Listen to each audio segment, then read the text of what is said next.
This where Gone stormed through? At least the docks are still intact. Extinguished or crushed. You ought to let me do the mercy killing, Watcher. That many cuts.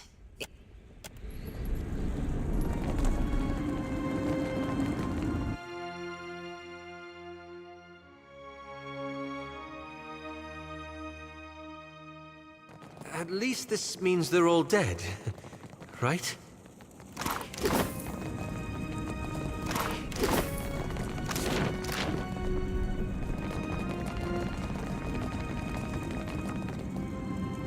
Reckon this is what happens when you try to keep a god from enacting his plans. Watch your footing, kids. Excepting if you can fly.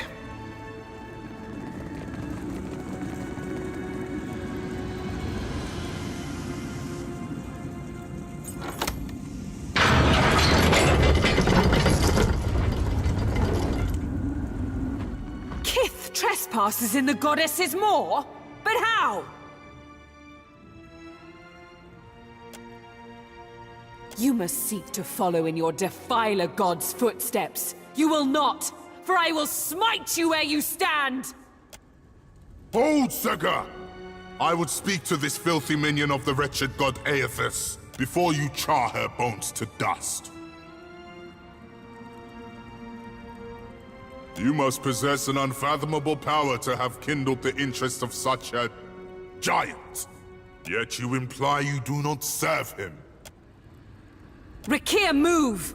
We cannot allow these intruders to live.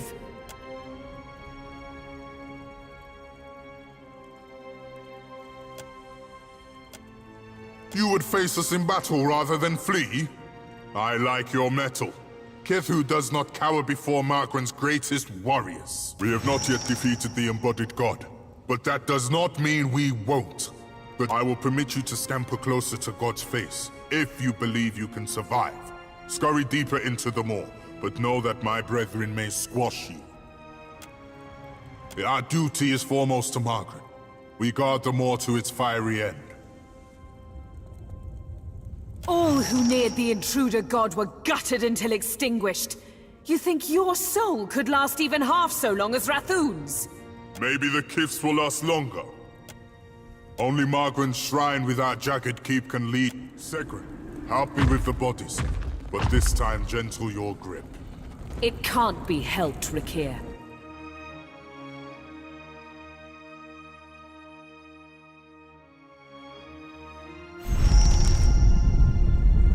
Should we be concerned about that?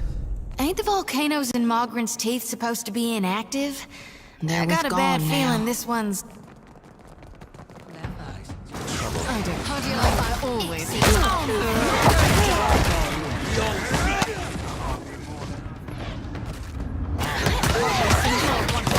I don't think so. I wish I could. I've got an arrow with your ixie. I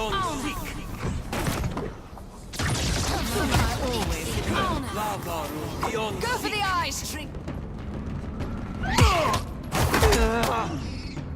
might want to.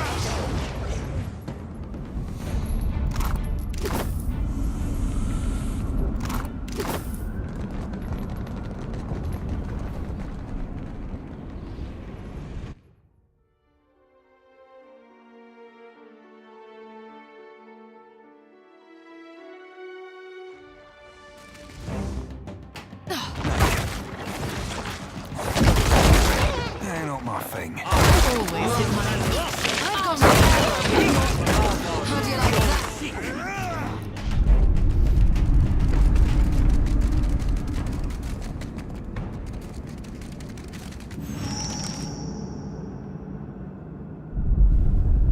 All right, that one felt more serious. This does not sound good. That smell. I hope it's just their cook burning the meat. This place smells... Rest now, warrior.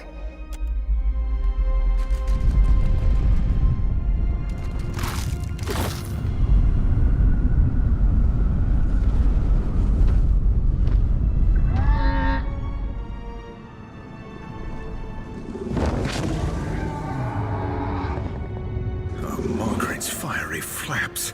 That'd be a flogging dragon, that be. Who comes now to stoke the flames of chaos? Have I not yet feasted enough? No, no. That can't be healthy. Just realized how lucky we are to have never run across a sewer dragon. Don't let this be fooling you, lass. Ain't nothing but...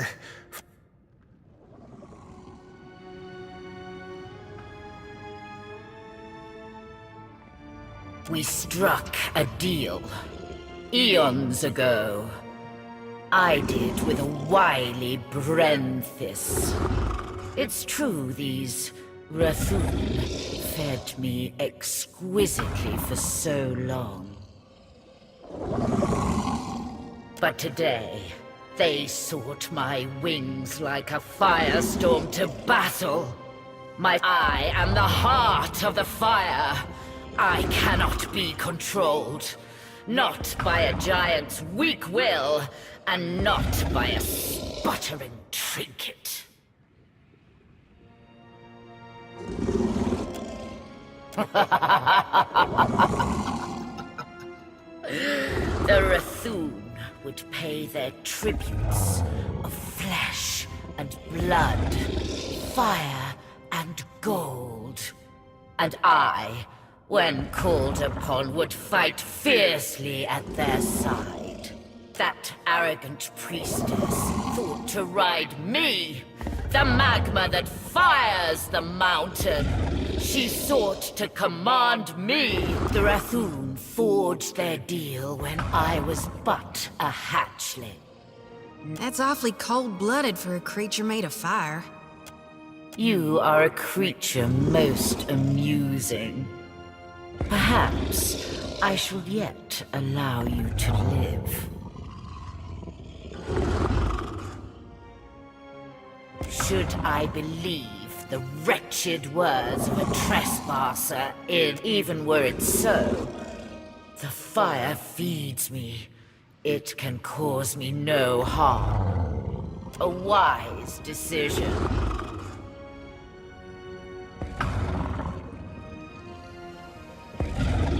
Indeed, you seem far more clever. You, if the Rathun could not tame me, why should I? Will you, wretch? Go for the eyes, Trink! This is futile! That's not very helpful.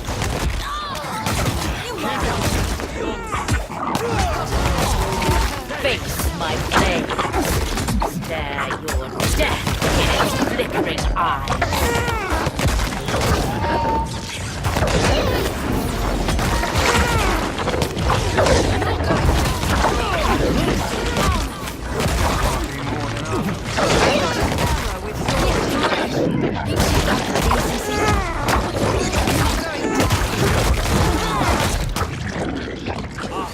Worse than rough. Curses. Hey.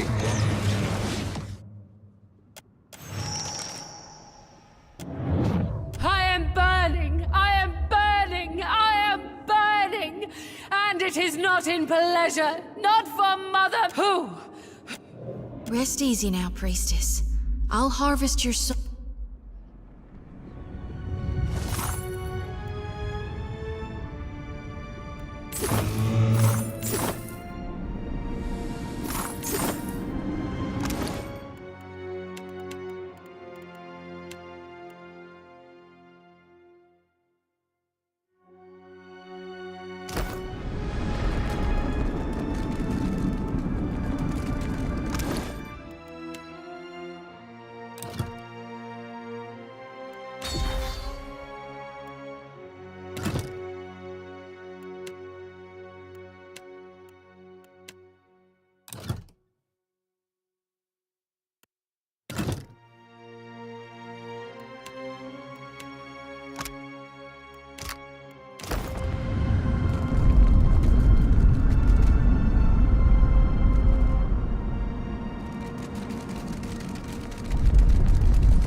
spend your whole life thinking you're a giant.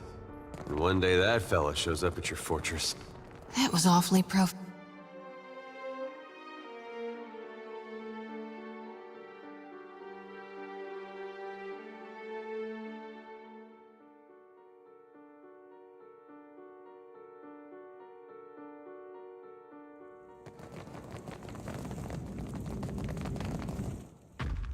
Scurriers in my keep! Make ready to be crushed, vermin of Eothas! You felled her? And her dragon? Then the Bathor will decide your fate.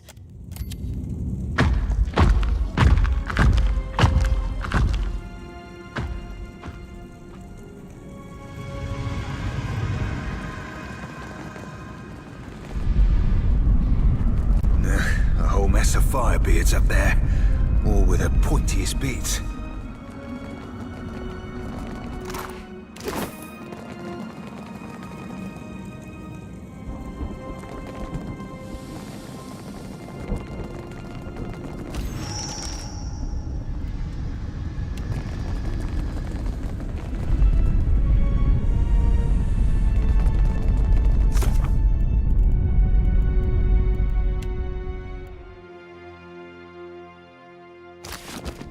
How can I help?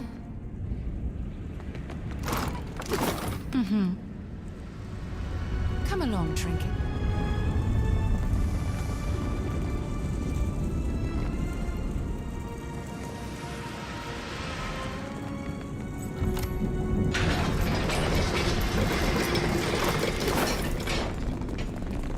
You might.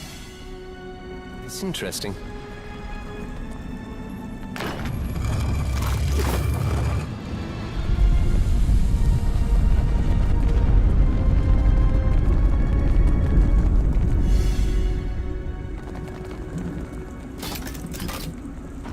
All done.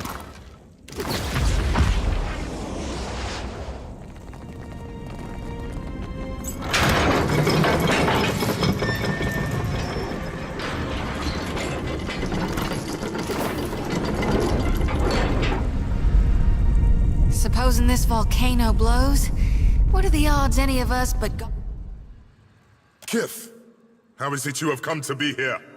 Nay, it is of little matter. And to do that without my permission, you would need to triumph over the Rithul.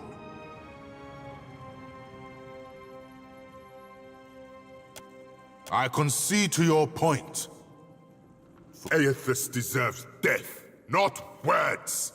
The Defiler God has brought war to Ashen Moor in revenge against— What is your relation to Aethys, if not to act with him against Margren?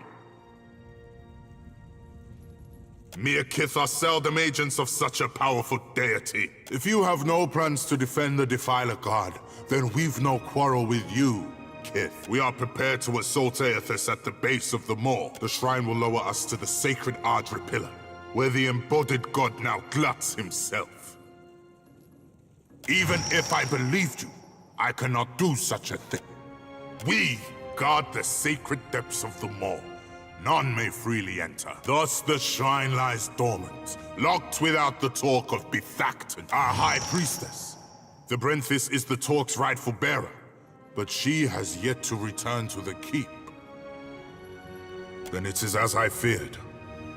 And as I do not share the Brenthis' ability to commune with Margren, but I must believe the goddess would will us to fight. We must make a final stand. I heard shouts of your triumph preceding you. It would seem you are unparalleled among your kind. And mine.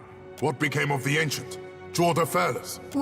what makes you think something happened to her? Whatever gave you people the idea that dragon would let you ride her? You will answer me, Kith, without trickery or lies. Impossible! A flame as bright as the Ancients cannot be so easily extinguished. I was a fool for trusting you. Have you any fathom of the doom you have wrought us? You shall explain. Or forth, the Ancient attacked them? The dragon could be fierce and unrelenting indeed, but I trusted the Brenthis' power would command the beast. How disturbing and unfortunate. she would have been a mighty ally against Aethys. We've no choice, despite the odds. We'll attack. If this is to be our last stand, we must prepare ourselves, either for victory or for sacrifice. Lest Margaret forsake us for our failure. You've earned the right. We should move quickly.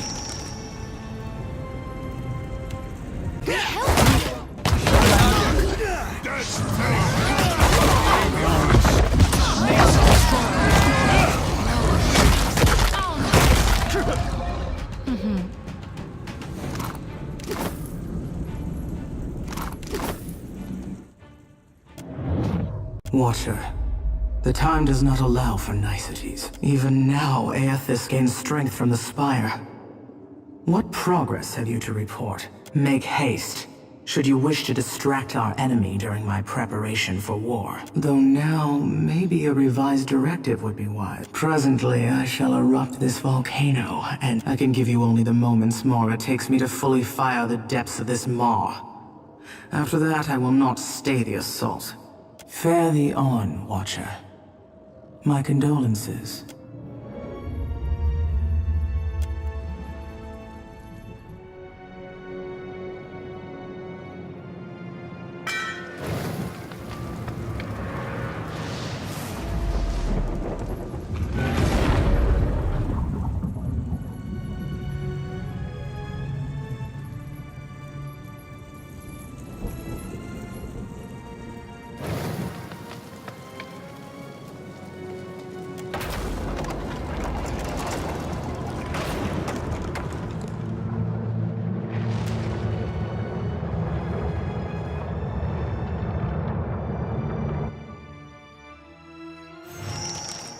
My turn.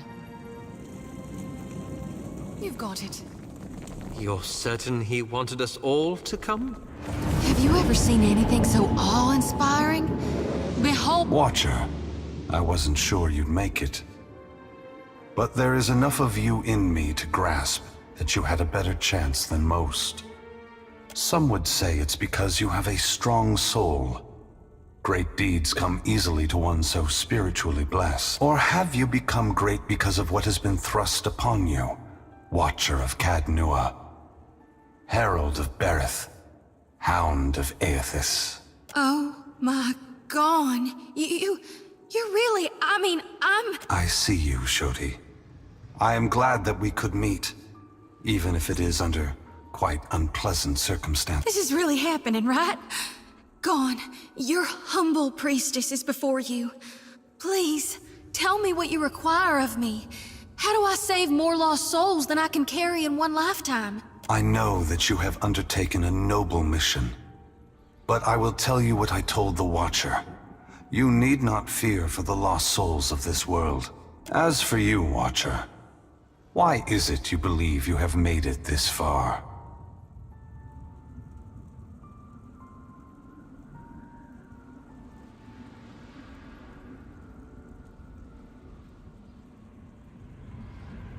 You have done much in this life, but if it weren't for your past with Theos, with Iovara, you never would have come down this, but you have come a great distance for answers. What would you ask of me, Watcher? No, not now. Not in your lifetime. Perhaps in 100 generations, the books and tongues of Kith will forget the name Aethys. A penance, paid in full, noted by none. That would be my absolution. You're just gonna wait for us to forget what you did? That's your penance? How about you start by giving back the souls you took? Or maybe by apologizing to every one of your followers, especially the ones that died for you. You owe this Watcher here. You owe my brother Woden, and every last one of us that ever followed you. And you owe me. I never asked you for much, but you owe me better than what you're given. I cannot atone for my mistakes with words alone, Adair. I know this now. It is why I began this journey and why I must move on. But you have come here for other answers. Why I have returned, where I am going. Am I answering to you, or to Berith? And it would seem even she whose presence shakes the heart of this mountain needs to know.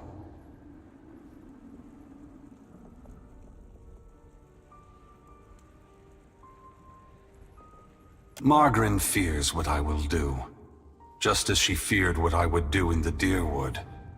But this time, there is no power on Eora or in all of hell to stop me. Understand that what I'm saying is neither a boast nor a challenge. It is the clearest statement of truth I can give you. Give Berith, in the hopes of dissuading you from taking actions that may harm others.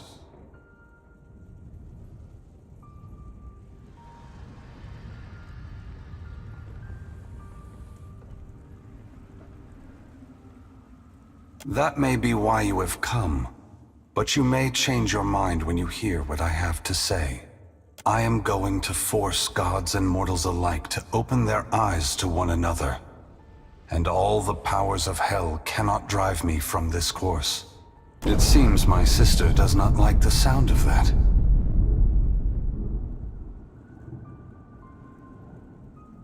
I want to return the gods to our original purpose, and to allow mortals to worship us, or ignore us, for what we are, not what we pretend to be.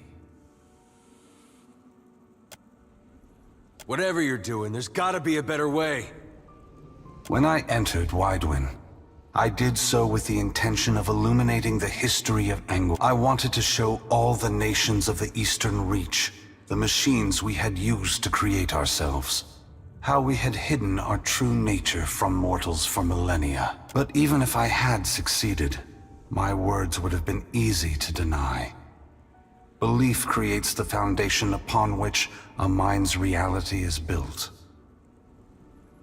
Some minds can never let go of that foundation.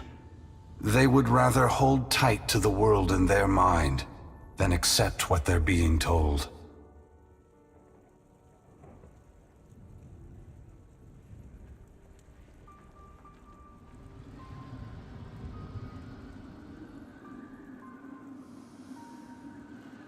I have not come to speak, to convince, to plead, but to break the foundations of belief itself, to extinguish the lights that maintain the illusions we have created. We took on the mantles of gods from legends, and in so doing, made real what was false, crafted truth from fiction. The time has come for a new covenant between gods and mortals. One forged in the light of truth and understanding between our kind. I will leave this place and go to the lost city the Huana call Ukaizo. It is there that all souls pass through the machines of the gods, where all souls pass into the beyond before beginning their next life.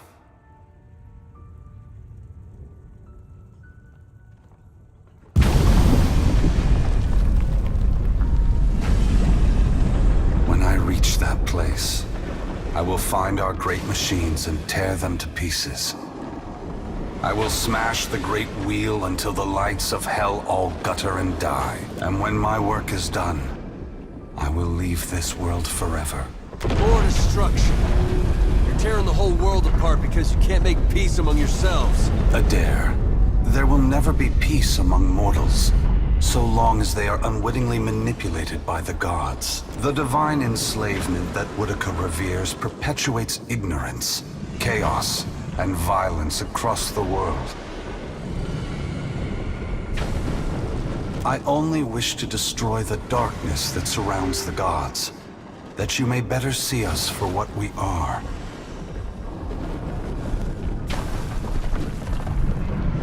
Both gods and mortals alike rely on the wheel. We depend on it for the souls that give us power. Mortals depend on it for the lives of future generations. Breaking it will force all of us to face the truth. We will fail together or move forward together. Either ending is preferable to the cycle we still find ourselves in.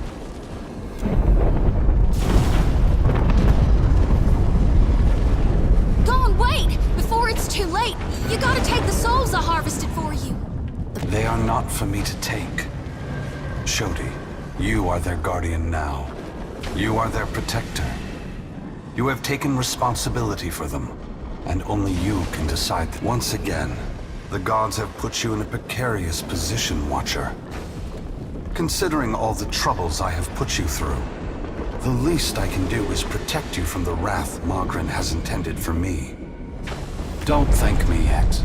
This will be particularly difficult for you, Watcher. Guys and gals, we are literally being touched by the hand of God right now. Hey, Aethys, we're not done here.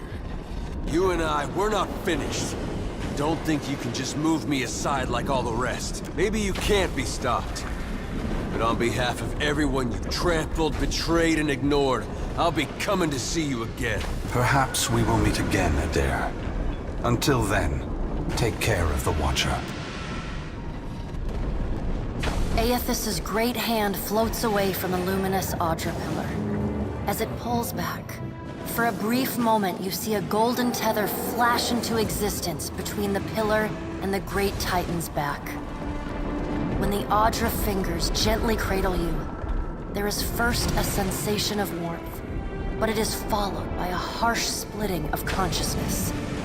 Your awareness vacillates erratically between the physical world and the spiritual dimension of Aethys' body. Your soul glides amid the many trapped with Aethys.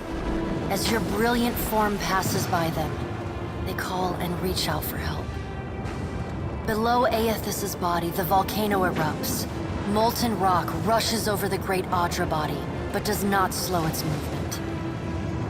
Rathun rush to higher ground, but cannot outpace the lava, which overwhelms and consumes them as it rises. Your attention returns to the heart of Aethys' body.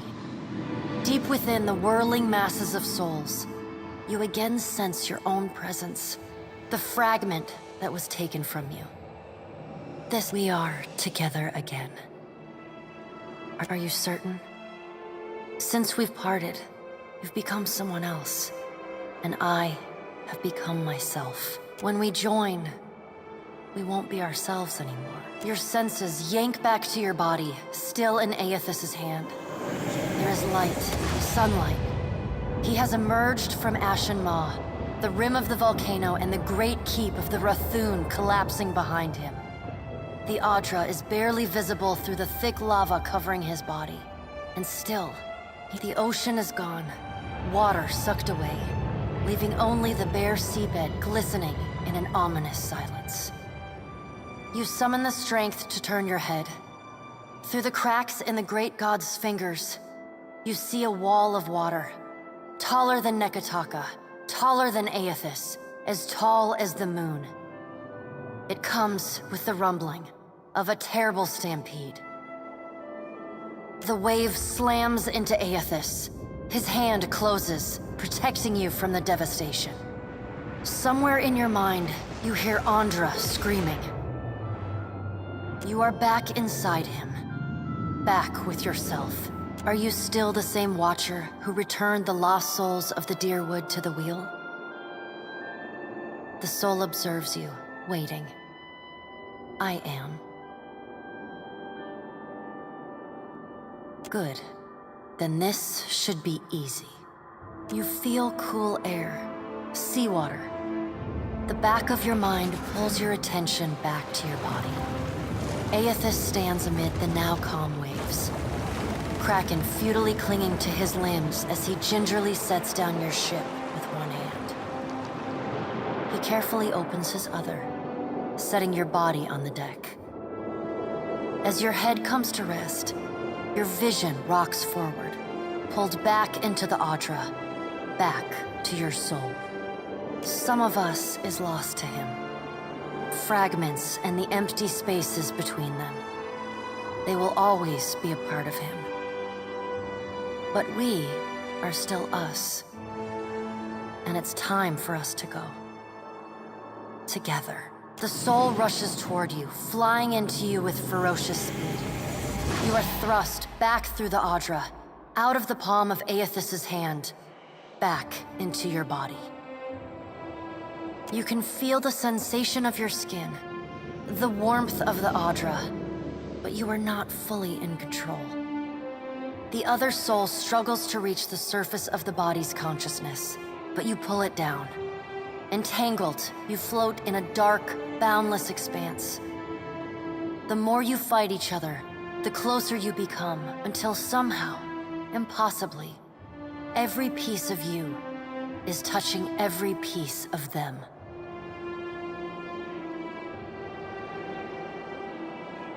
Through the distant window of your eyes, you see Aethys push slowly against your ship. Though his touch is light, it is still the touch of a god. The ship lurches, rapidly tearing across the water southward. His hand pulls away from your ship's wake, his body straightening, towering overhead.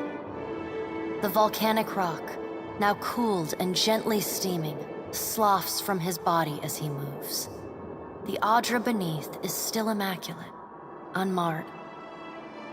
He watches you depart, and you hear a voice in your mind as you sink deeper. Tell them what you have witnessed, Watcher. Tell them. The windows of your eyes retreat into the distance. The fragment of your soul is Aethys is going to Ukaizo. He's going to stop the wheel. Aethys is. The words repeat in your mind until they become an incessant, meaningless mantra. As you come closer, the light becomes too blurry.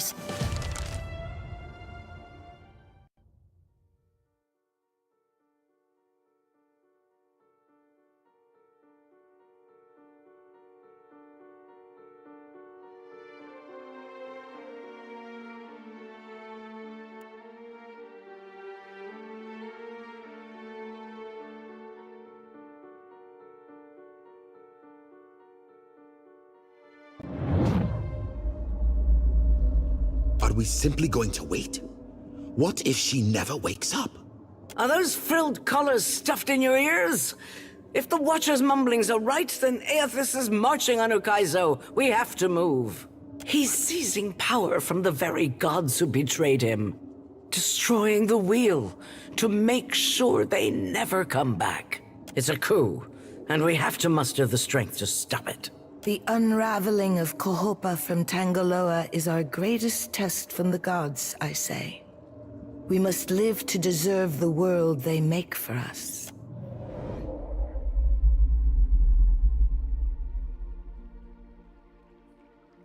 You bear witness to the work of the gods.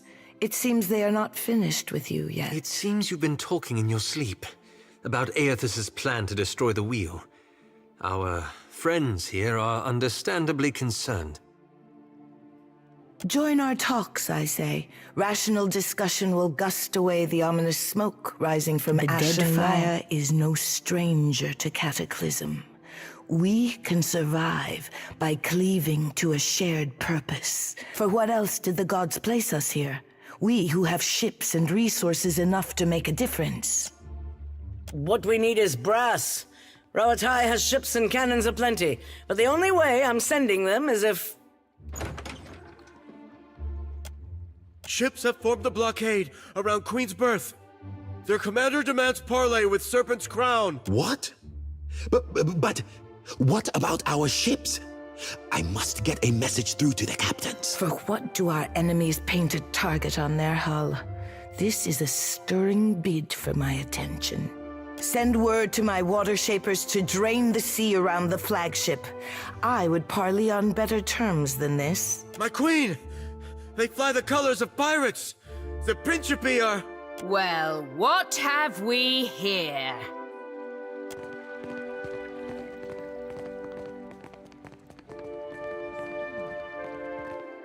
Forgive me, lovesome, but it looks like you're having a party. A rather fine one to which you didn't invite me. You painted vagrants are a plague on my tribes. Why should I not hang you from the walls of my garden? You should be asking yourself how they got in here in the first place. Oh, I do love when they squabble. But I'm here for neither pleasantries nor entertainment. We've bigger fish to fry. Or should I say gods. Now everyone just calm down. I promise we won't fire on you at this time. Unless firstly provoked. That is, until once we've safely absconded from the city back to the high seas. Then all bets are off again. Aye? Yes, well, if you have a point, pirate, I suggest you reach it quickly. We're supposed to take a bunch of pirates at their work. Right you are. I'm here because I've got questions, ones that can't wait. And the Lovesome Watcher's the only one likely to answer them nicely. Ukaizo? What's the lost city of gold got to do with a god on a rampage?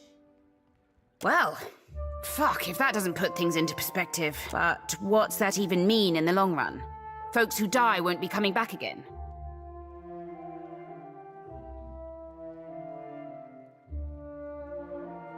This is all dark and foreboding sounding. But what's it mean for my soul? I mean, I like the idea of pirating throughout the Great Beyond as much as the next gal.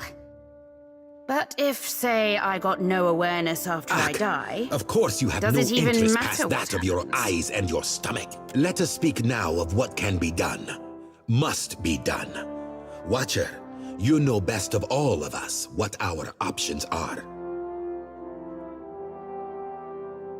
But, Watcher, you must have some solution. Some insight, at least. A weakness, We have to act quickly. or... Defending Ukaizo is the highest priority. Our ships are fast and well-equipped. We could sail to the edge of Andra's mortar. See if Aethys' passage opens a way through the storms. Of course, finding Ukaizo once we're through is another matter.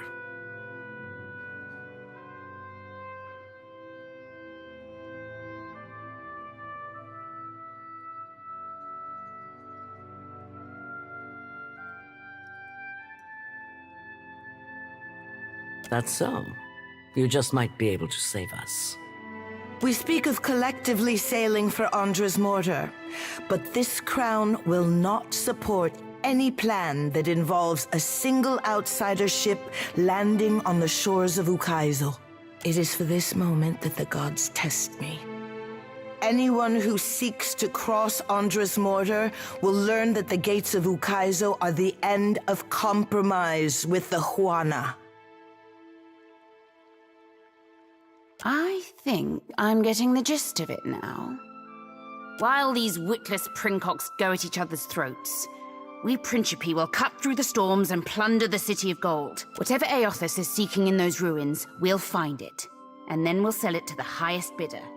That, or me and mine will have front row seats to the end of the world. If the Huana cannot take back our beginning, then our end fast approaches. The gods will judge us by our devotion to Ukaizo. Are you going to guard it as closely as you've guarded your palace today? Ukaizo was yours once, and you lost it. Meanwhile, the storms that cover Andra's mortar plague Rauatai too. We will help the Watchers stop Aethys, but we will not leave our country's future in soft hands. We hope the Watcher agrees. Watcher, there are two kinds of people in the Deadfire. Those who have called it home since time immemorial. And opportunity. With Ukaizo under our control, the Huana would restore order as it has not been seen since the days of our ancestors.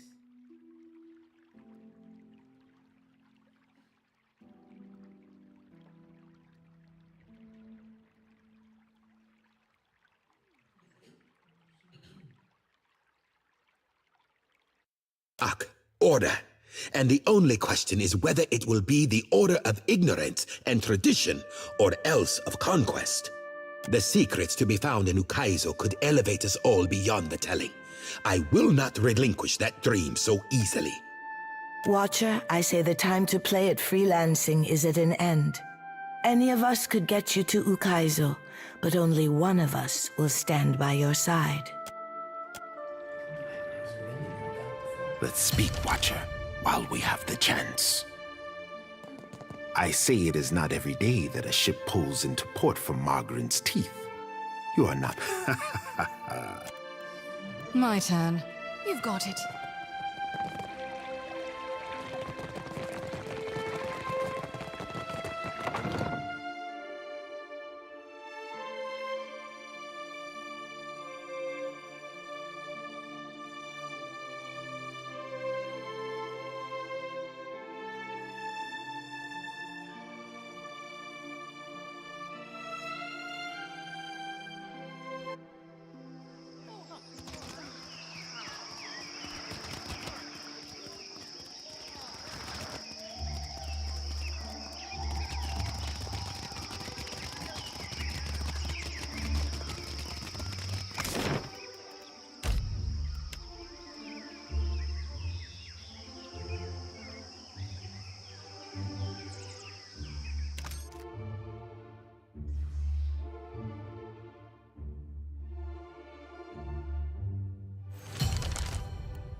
You find yourself in cold, you hear the ring, the torrent, a wave of blistering. Lay your blame elsewhere, Wodika. I won't suffer your arguments any longer.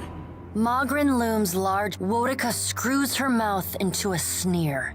Even the Kith loses patience with you, Wodika. Andra says. The pallid knight looks down at you. A frown etched deep in her otherwise statue-still features.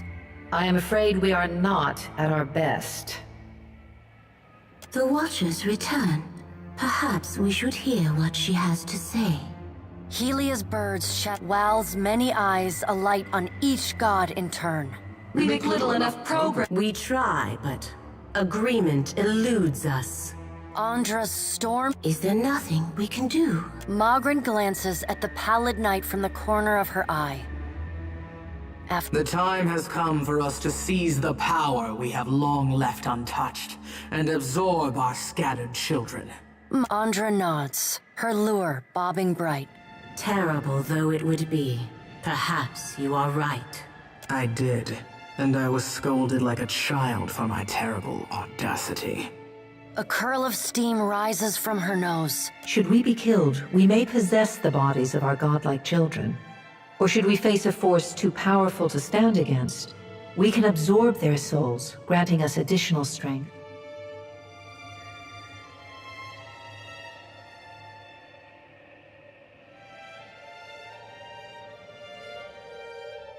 Helia's wayward daughter and Andra's precious son, yes, they would die. Them and thousands of others.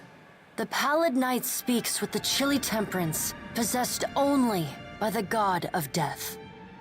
Theirs would not be sacrifice, but duty. They are our children. They belong to us. It is their birthright and their destiny. But the time for that plan has long passed us by. Are we to keep nothing for ourselves? Not a single secret retained? Not a solitary mystery? Magrin elbows one of Wal's floating eyes. But we get ahead of ourselves. First, the Watcher must get to Ukaizo, and that will be a trial all its own. Magrin smiles. You might change your mind when you stand before it. The Guardian of Ukaizo has stood watch over that place for millennia. It will not stand aside. Not Helia, who had been lost in quiet, anxious conversation with her birds. Of course. Our progenitors crafted it. Magrin says. A pair of Helia's finch. And the Watcher will be forced to reckon with it if she wishes to confront Aethys. The birds at last linger too long, and there is that heady mix of Kith ferocity and hubris. Go prepared, Watcher. The Guardian will not stand aside, not even for the Herald of Bareth. Helia says. There is another topic we have yet to address. Tell me, Watcher, where do you stand? What do you think of Aethys' scheme to destroy the Wheel? The pallid knight asks.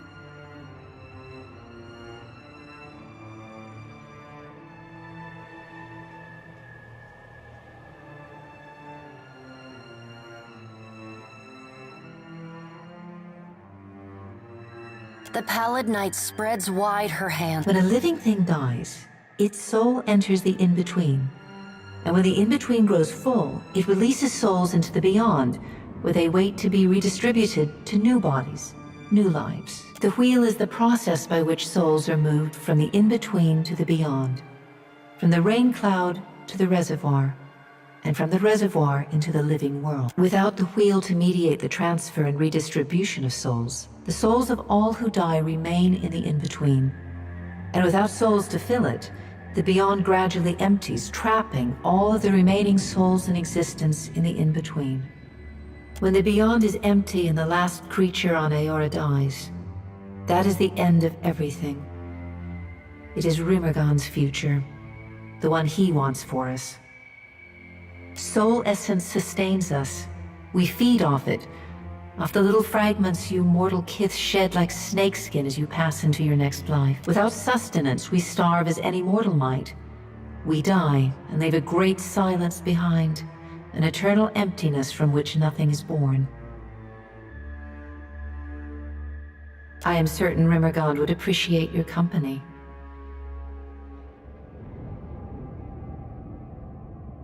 Tell us, Watcher, where do you stand?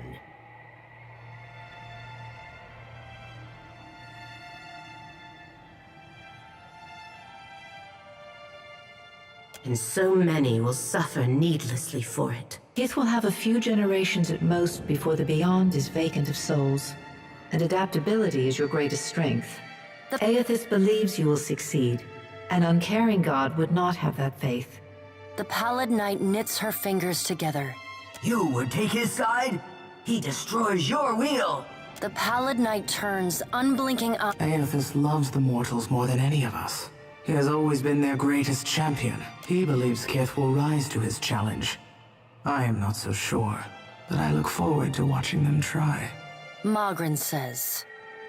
He found our blind spot and exploited it admirably. By the time we even had a hint of what it was he intended, it was already too late to stop him. If we still had our bodies, we could oppose him. Wotica balls her bony hands into fists. Do not lay your blame on me. We set them aside after I killed Abaddon, it is true, but you did not fight the decision then. Andra says. She turns her back on Wotica then, and... What if Aethys is right, and Kith succeed in rebuilding the wheel? What then? Andra asks.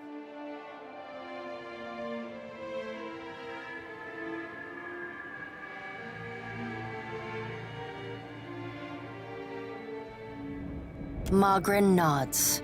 It will be the ultimate trial, for Kith and gods both. And what if they fail? Then they die. And so do we. We have to help them. Helia's voice rises. Near to Wotica drives her fist into her hand. Help them! We should finally bring them to heel!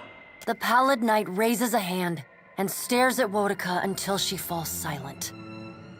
Watcher, Aethys yet values your counsel. The Pallid Knight's eyes bore into yours. An impassioned plea from the Hound of Aethys may still temper his actions. Confront him at Ukaizo. You will do what you believe is right. You always have. The Pallid Knight... Time moves swiftly away from us now. The Pallid Knight... Go, Watcher. Do what you must. The edges of your vision begin to dim. Like the Pallid Knight conjures a blinding white you come to.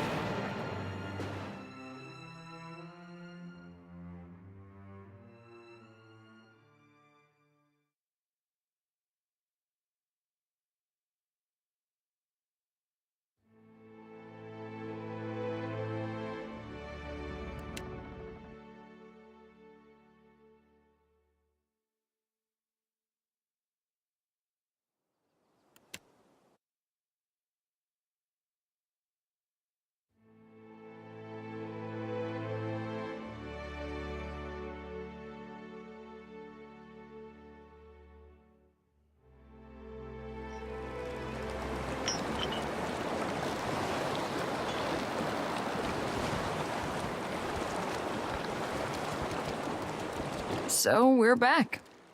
Did you miss us? About that. Something happened out there, and it's got me all turned around. I didn't exactly deliver a missive.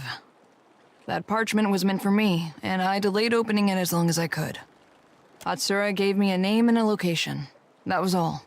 The rub of it is, my target wasn't some ship's captain or an ogre swinging a fence post. He was the Ranga of a Huana tribe. Take a breath, Captain. You're not exactly a pacifist. The village was beachside. No sign of foreign occupation. I might have been the first outsider to make land in quite a while. They were just simple folk going about their lives. Couldn't have been more than 50 of them. Their Ranga, though? He had a voice that carried, that echoed in the hearts of his people. He was my target. You can guess what happened next. Fair enough. Long story short, the chieftain never saw his next sunrise. It took a while for his kin to find him, but only seconds to figure out that he didn't die of a weak heart. Atsura hired me for my accuracy and because I blend in around here. Not my tidiness. This tribe surprised me. They acted like I kicked over their anthill. They got mad. The old Ranga went onto a pyre, and the new one snapped into place. She took up the call for unity while the embers were still warm. Acted like I hadn't just killed her boss for doing the same thing. Of course. I shoot to disrupt soldiers and end conflicts, not to stifle ideas or crush spirits. That's Valian work. They mourned, they seethed, they tore at their hair. But they rebuilt. By the time I left, they were talking about peace with the other tribes like it was inevitable. I completed my mission. I leave Atsura to worry about whether or not it was a success. If you don't mind, I need to let this brew in my head for a while and see what bubbles up. Thanks for letting me unload in the meantime. We should talk to Atsura. He'll want to know that I've done as he asked.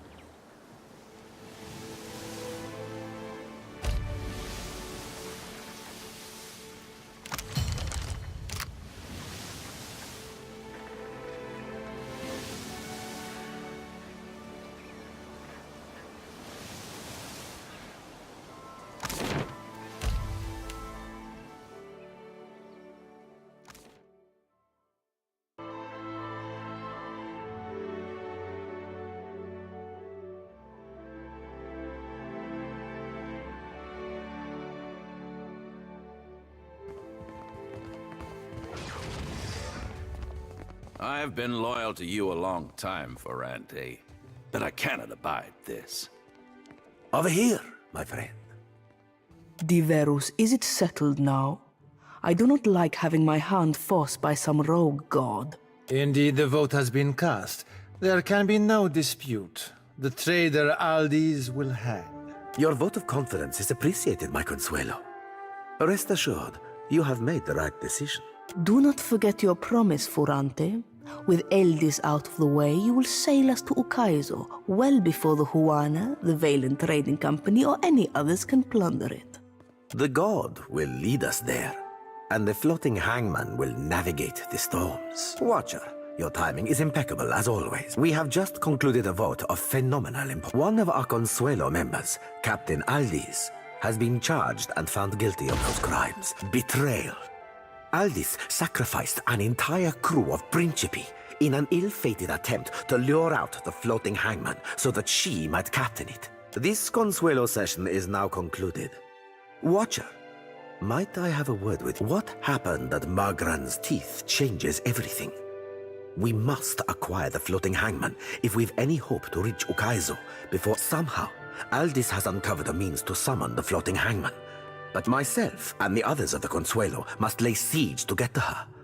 However, you have a means of entry to the fortress. I need what she knows before I can hang her. Sail to Fort Deadlight and seize the answers which Aldis has secreted for her own...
Are you ready to write?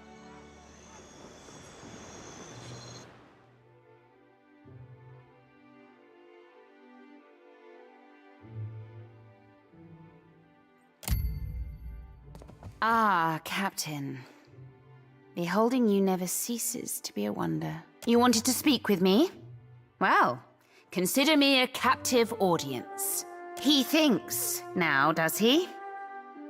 Guess it was only a matter of time. I knew the spies I strung up by their guts couldn't have been the only ones. They were just the poor squabs who got caught.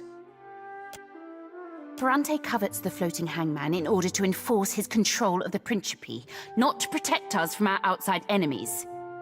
nor to beat your rampaging god to Ukai, but I'm 2 leagues ahead of Ferrante.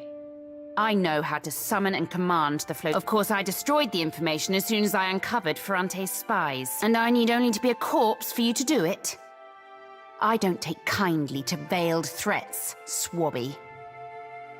Only reason I'm letting you walk away is because I got a soft spot in my heart for you. But if I see you here again and you ain't declared your loyalty to me,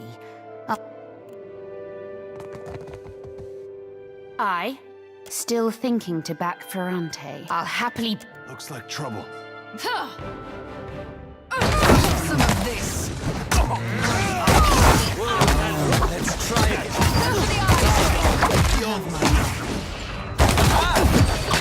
How do you like that? I've got an arrow with glory be to God. No trinket. The cursors. 3.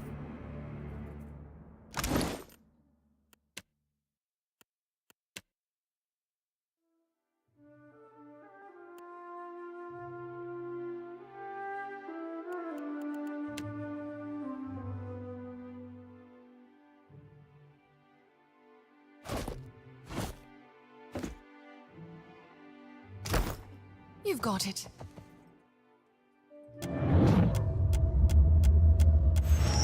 My turn.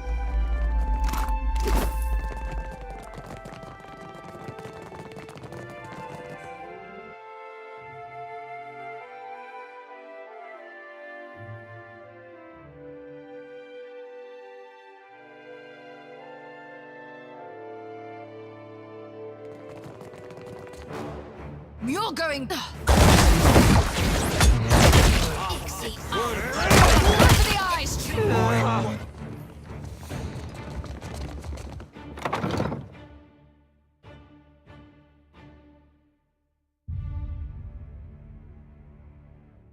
I see the wits of their eyes. That wasn't it. I've got you go with Oh, being more than off. I have my... Have some of this.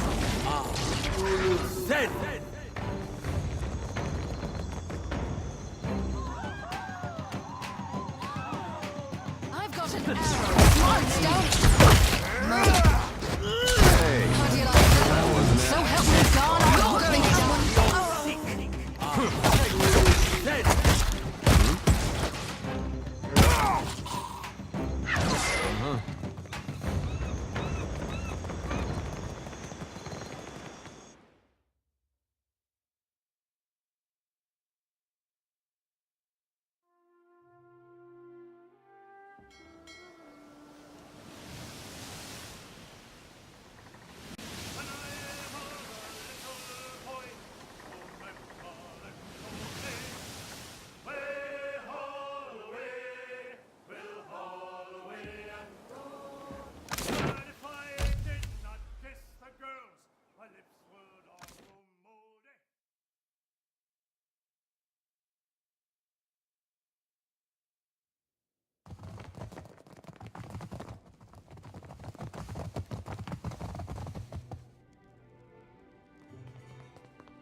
Did you meet with Aldis at Deadlight?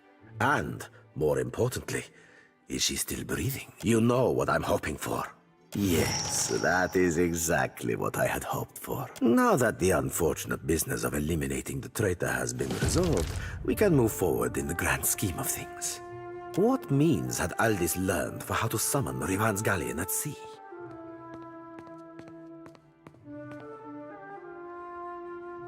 I know the words for which you speak, for they have been carved in my own heart. Yoguri de protegere, that I above all should have known, Nak.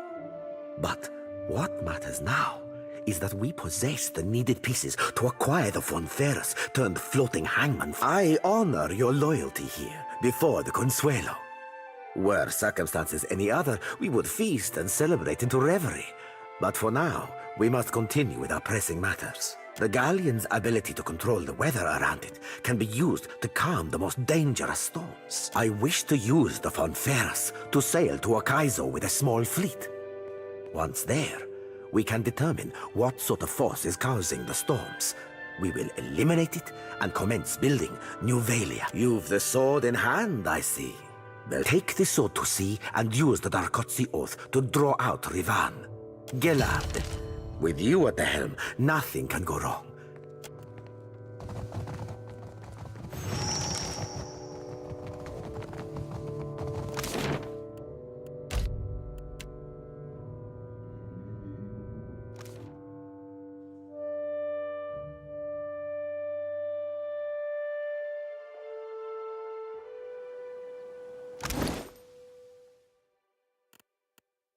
I found my spine on the Deadfire lines. To me way, hey, hoorah, from a deerwood babe to a sailor fine. Hoorah for the Deadfire lines. Now Deadfire roots, they make good time. To me way, hey, hoorah, with the clear wide straits and inlets fine. Hoorah for the Deadfire lines. Oh, they're the lines where you can shine. To me way, hey, hoorah. Oh, they're the lines where I spent me prime. Hurrah for the Deadfire lines. Just take a trip to Port Maget. To me way, hey, hoorah.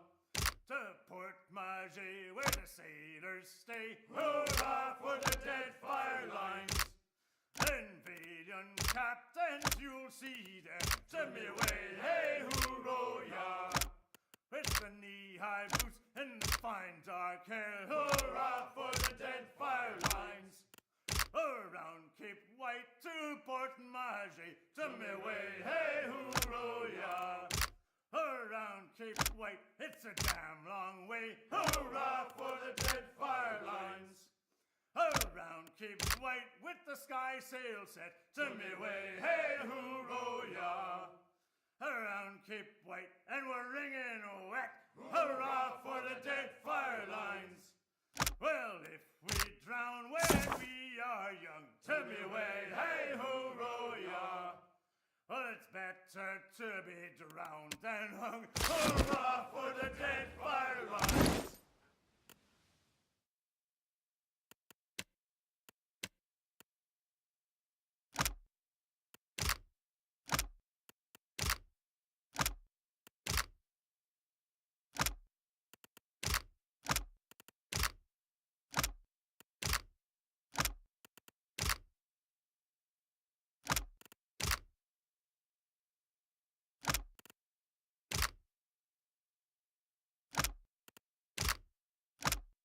It was on a cold and stormy night. The snow was on the ground. A sailor boy stood on the quay. His ship was outward bound. His sweetheart standing by his side had many a silent tear.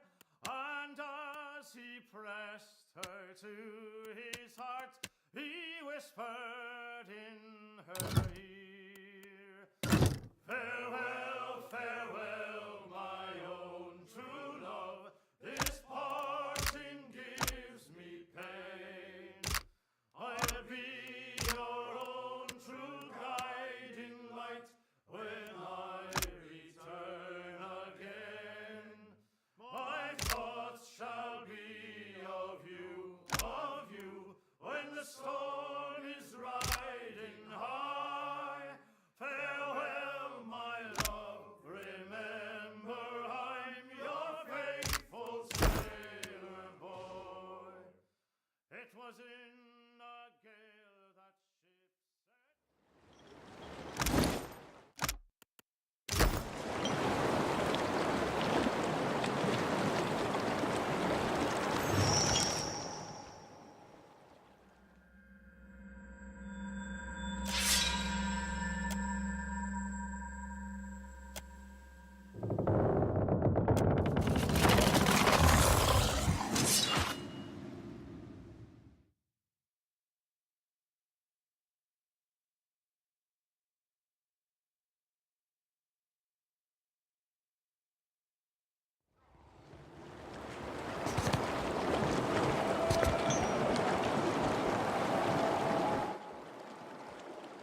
Terme o engoliero do spears. You wish to steal the Fonferrus and the Engoliero do Spears from my control? No. She's about to have a new first mate. Ready to brawl?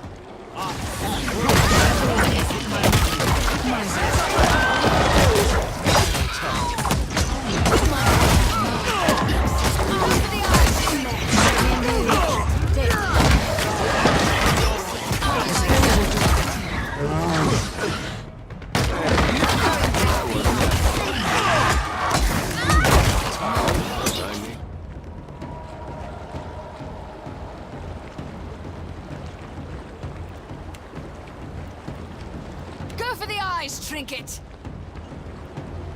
Up here.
Casita?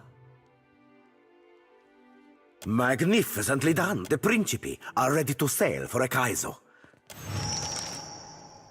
Happy to oblige.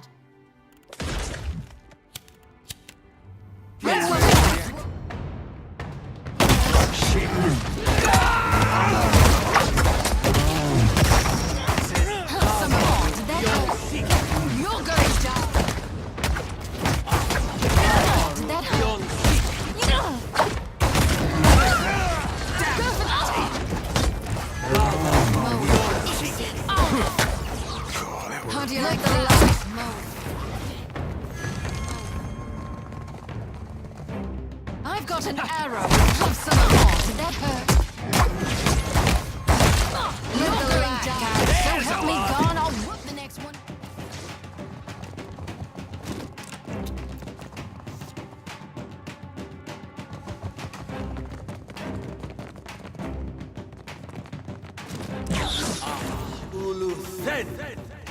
Happy to You might want to.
Every corner of the Deadfire babbles of the devastation, and Aothis marches on Ukaizo while I juggle armloads of enemies. If I am not, then Nagati will close her jaws around me. If you have spent any time in the Deadfire at all, the myth of lost Ukaizo can be no Akira. They say the beaches of Ukaizo spanned impossible horizons, and its towers. At night, For what do the tribes not fight each other? For what are we united if not to... Under Wodika's gaze do we keep order. Atop Nagati's seas are we tested. From Akuhu's bowels do we carry wisdom back to the tribe. You sure that's wisdom? Revelation comes from unlikely places, soldier. I say you should have learned this on the battle. The gods want this for us, I say. We have come this far to restore order and earn back our empire. So, Watcher, do we unite and sail for Ukaizo? Akira, to Ukaizo and the prosperity of the Huana. The Huana are strong, but our foes are stronger, richer, more relentless still. I say that the gods have delivered us an advantage we sorely need. It is beyond time that we rid ourselves of the trading companies. The Wahaki stand with us.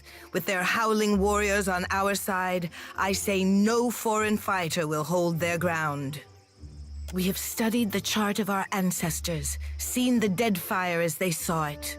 Matario Kozi will lead us home again. It used to be that the strength of the trading companies grew by the lengths of an eel's belly. Now they grow fast and unchecked. It is my responsibility to defang the serpent before it bites down on my neck. And I need all the help My guards apprehended a Valian agent prowling in the shadows of the Brass Citadel. By his own admission, he was there to blow up Rawatai's black powder stores. You wish for me to spoil the surprise? You must pick up where the Valian agent left off. Getting arrested? Aruihi wants a more direct confrontation. One day this will be practical.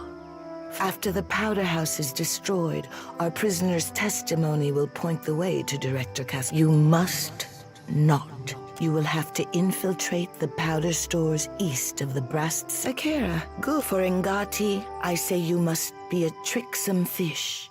For Woden.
Will your mighty fortress protect you from the Audra Colossus? Much better than wooden huts, my friend. You cannot stand When against such a God force. had You did, can only flee it. Watcher had spoken to the gods and lived to tell tale.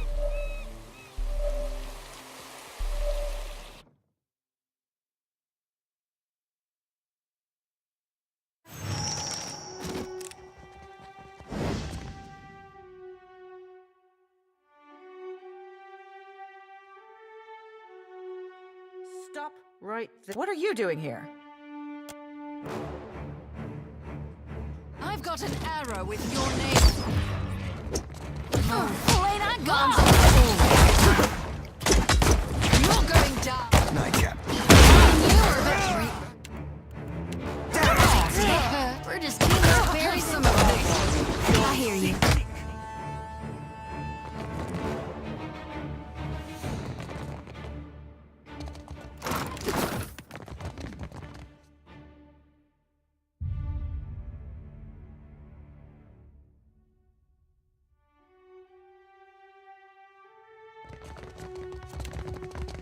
Happy to go for the eyes. Drink. All right.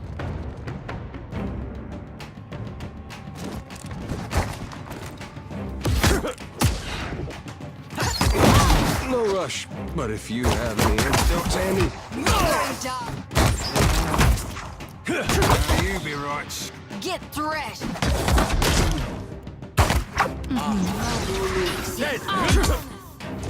How'd you like that? Go for the eyes.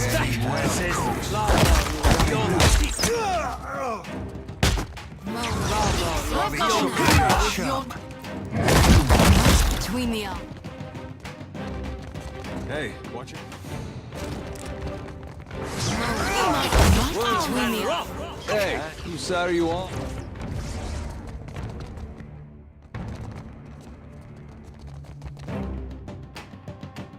Go the.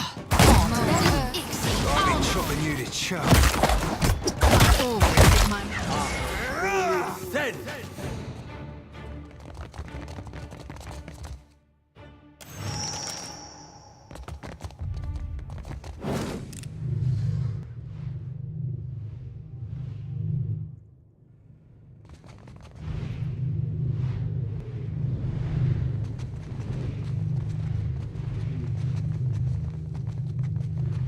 Whoa, whoa, look.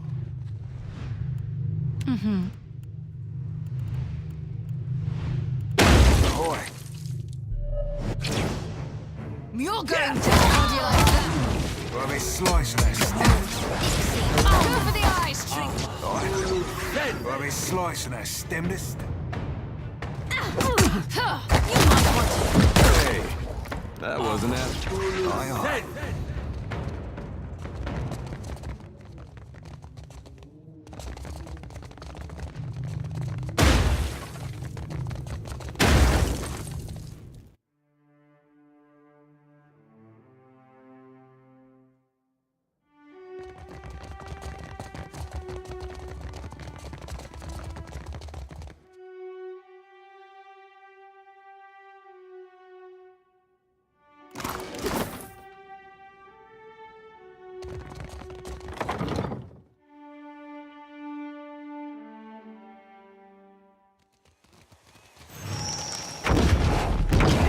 Been having some disturbing dreams. Makes it hard to sleep.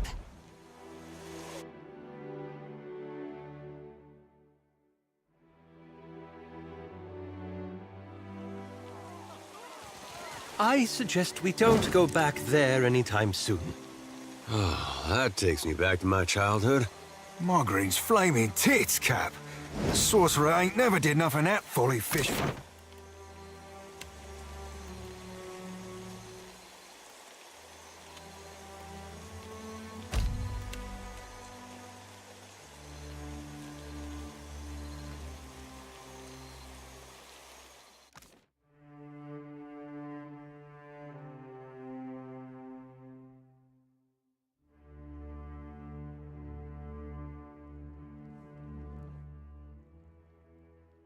Ack, 1,000 swoles he offered me.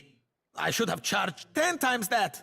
Payment for igniting Rawatai's stockpile of black powder. Do we have that correct, Andakio? Ack, it is so, Highness. You arrive in good time, I say. After one confession and before another still to come. Director, you stand between Wodika's justice and Tangaloa's open mouth. Has the time come to amend your statement? With respect, Your Highness, these charges are absurd. If that man is being paid, it is not from my pocket. You expect us to believe that? This reeks of gutless Valian subterfuge. Peace, Hazanui. I invited the Watcher here as a witness. And Watcher, please state your name for the Kahanga court. If we're done comparing cocks, can we get on with the trial? What are you doing? Shall we continue then? Did you witness the explosion at the Brass Citadel?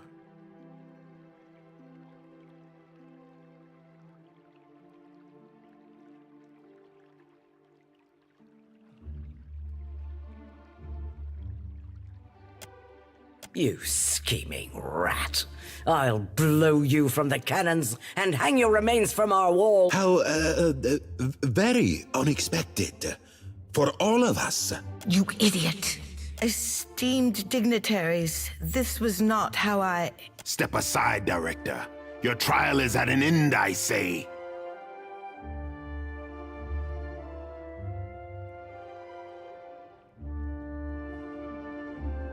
Watcher, the time for negotiation has passed. We could have done so much more for each other. Such Aruihi, I call on you as my headsman to see justice carried out. Try not to scream as you pass through Tangalore's jaws. Not so fast, boy. The Watcher's mine. This is for my brothers and sisters.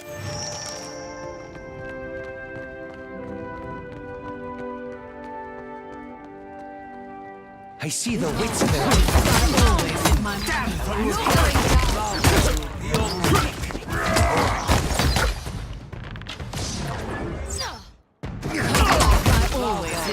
Careful! I've got an arrow in your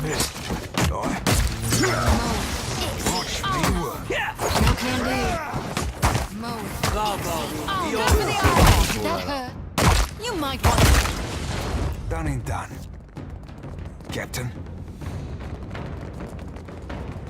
We got trouble, folks. I'll get clean. Did that hurt? Mow it. I'll have some. Me and you are about to meet. Aye, aye.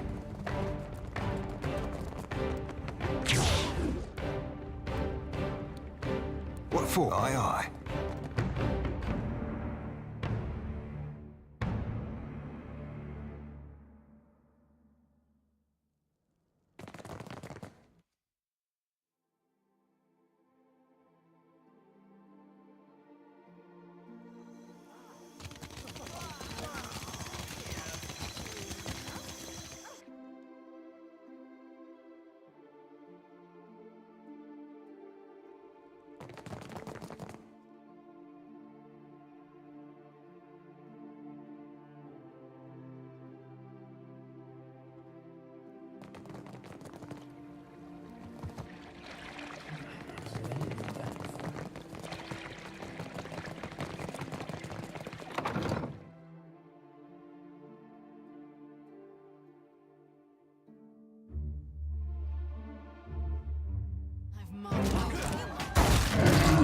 Done and done.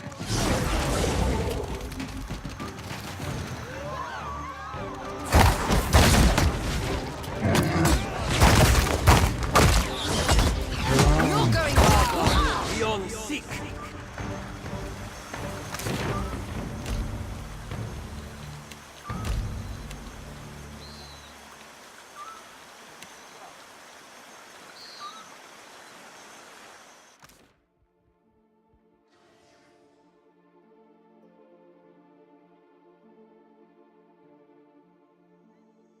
Wodaka must have heard our prayers for vengeance. This is for the Powder House. I've got an arm. Ahoy. Mow it. Aye, aye. Mjolka! Powder house is under attack. What a thing. For the eyes, trinket. How do you like that? You're going down. Me and you. Dead. Lava beyond. Arrow with your...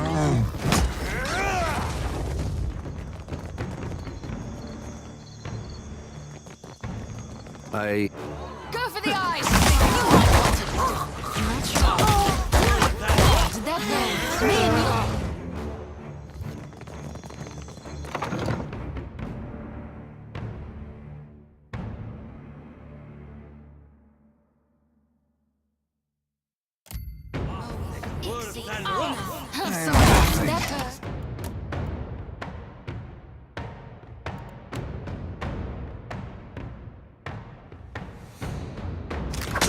Did that hurt?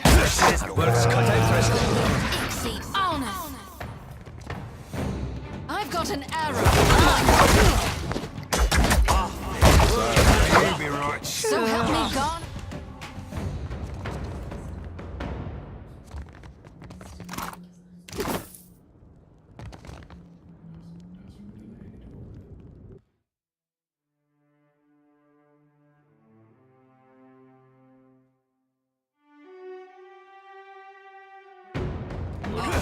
Between me and you.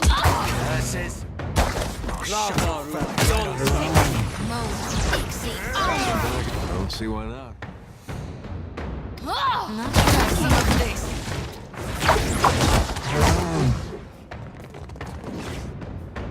You're going down. Between me, okay?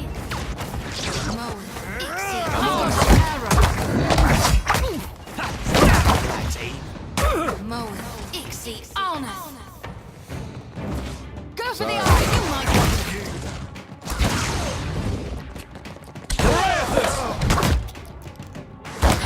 you got the decency to...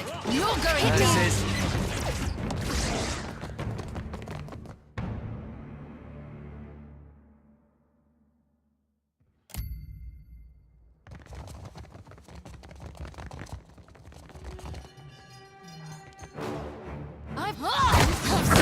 Always hit my mode. Go for the eyes. You might want lava. Arrow with your name.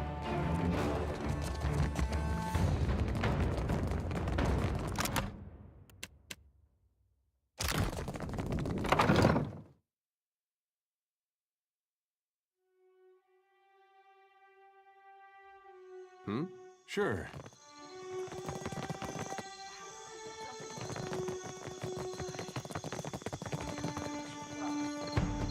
Go for always hit my You're going down. Harvest here. I always hit my So help me God. Leave it to me. Smart, Stone.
You will find no friends here, Watcher. I suggest...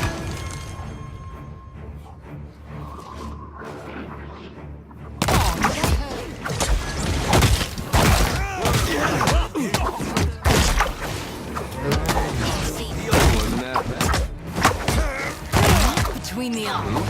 Go for the eyes.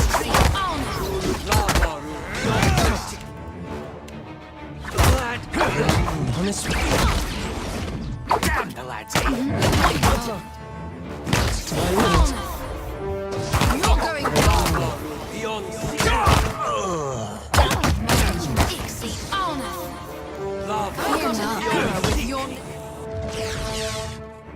Yeah, I hear you. Alarm!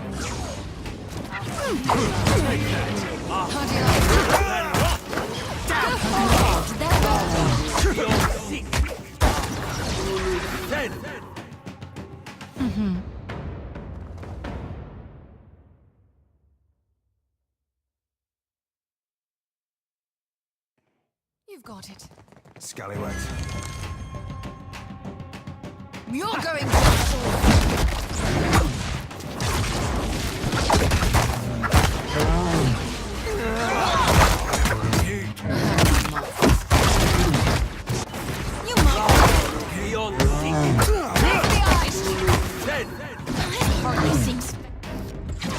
You've got it. I've got an arrow. How do you like that? You're going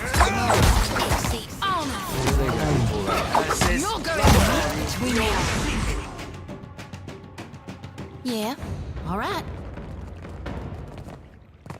You must gather Go for the eyes. What can I do for you?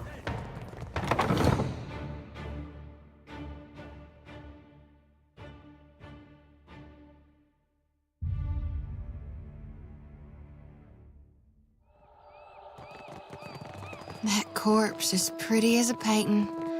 Look.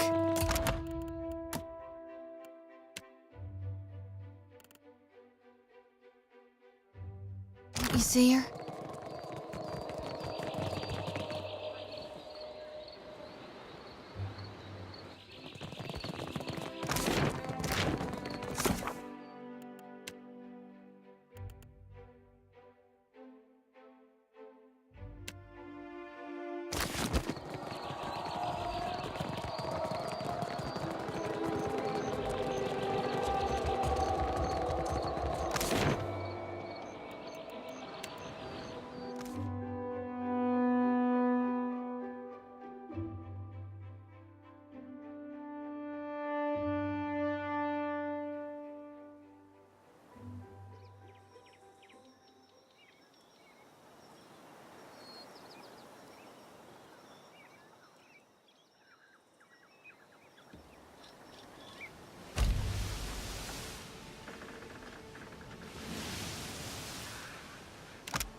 My mom. That's it, fella. I've got an arrow with your...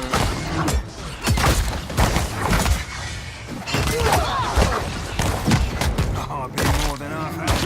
Me and you are about to meet. You're going down. Damn, lassie. I've got an arrow with your name. Never you mind that, miss. You're going down.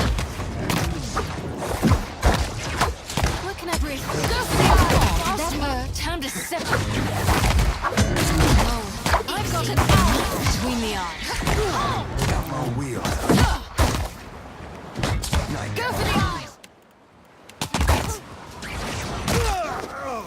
I've got an arrow with your name on it.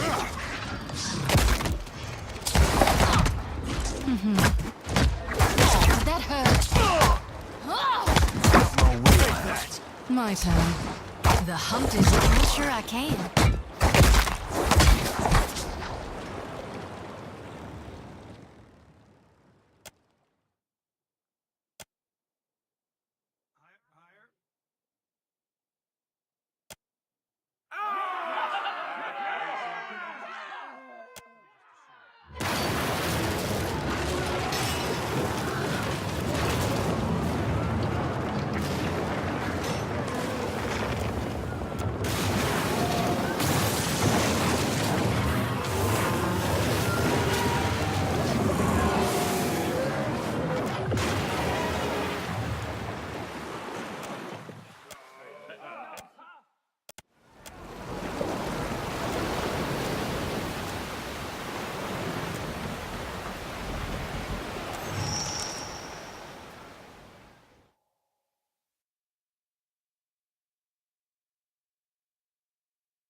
Already there.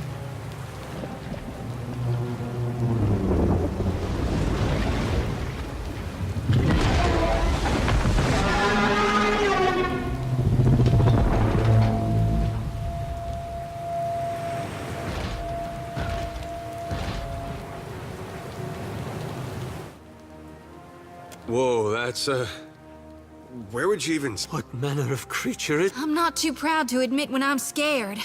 Terrified. Aye, sure, that. Whatever that be. So alone. The silence of a... I've got an arrow. You might want to...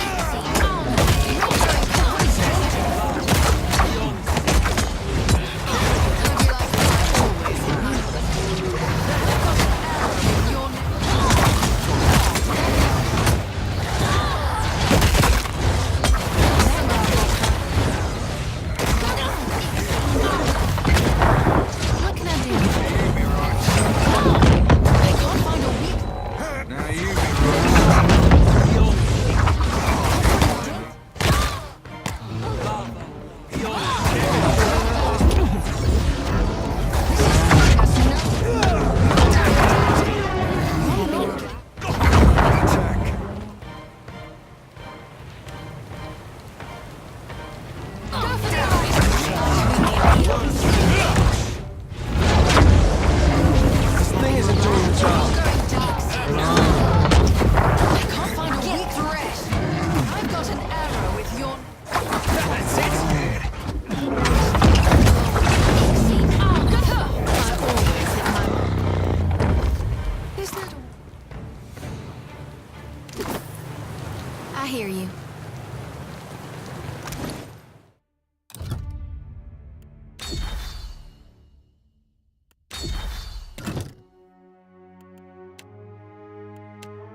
I speak with you?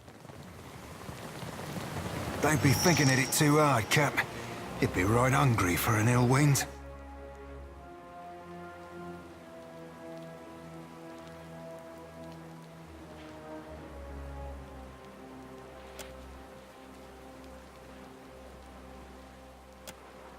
I look back, and I ain't but half sure how we got ourselves here, Cap.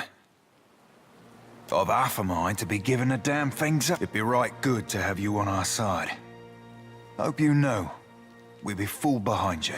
And not the normal piratical fool behind you, where we's trying to seduce me, Cap. Somebody had to be keeping your spectre-speaking ass alive. Onwards then, Cap. To the bitter end and beyond. Gilded Vale got its name from the way the wheat fields used to look in the sun. But might as well be a different world. Yeah, seems they had a whole different way of looking at things. These great people got a funny way of passing on. They disappear from the world, but leave their problems behind for the rest of us. And now here we are. You know, I broke a wheel once too. First thing I thought of when we learned what Aethys was doing. My mom had this spinning wheel. Well, I was playing with it in the way a young child might when his parents are out, and that wheel it wouldn't go back into place, so I pushed it harder, and pretty soon I'd broken off a spoke. Broke off 3 more trying to fix that. Anyway, I got whipped pretty good for it. That wheel was never the same, even after my dad fixed it. I used to think of the gods as being like parents to all of us. And now I know better. We gonna do this or what? If it's all the same to you, Watcher? I'd rather not miss the moment my god brings the darkness down upon us. I want to see Gon become the true deity of death.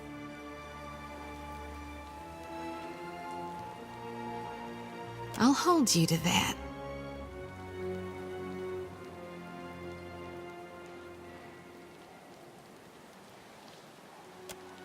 Sure, you can trust me at your back. Even if you're going against my god. Tell me, Watcher, can there be a god of light and birth if souls themselves can... I thought it'd be different how it turned out, but I couldn't dream of any other way. Now then, shall we go face my god for one last time? Whether we're meant to wither or thrive, consider me your second shadow. What can I... All right.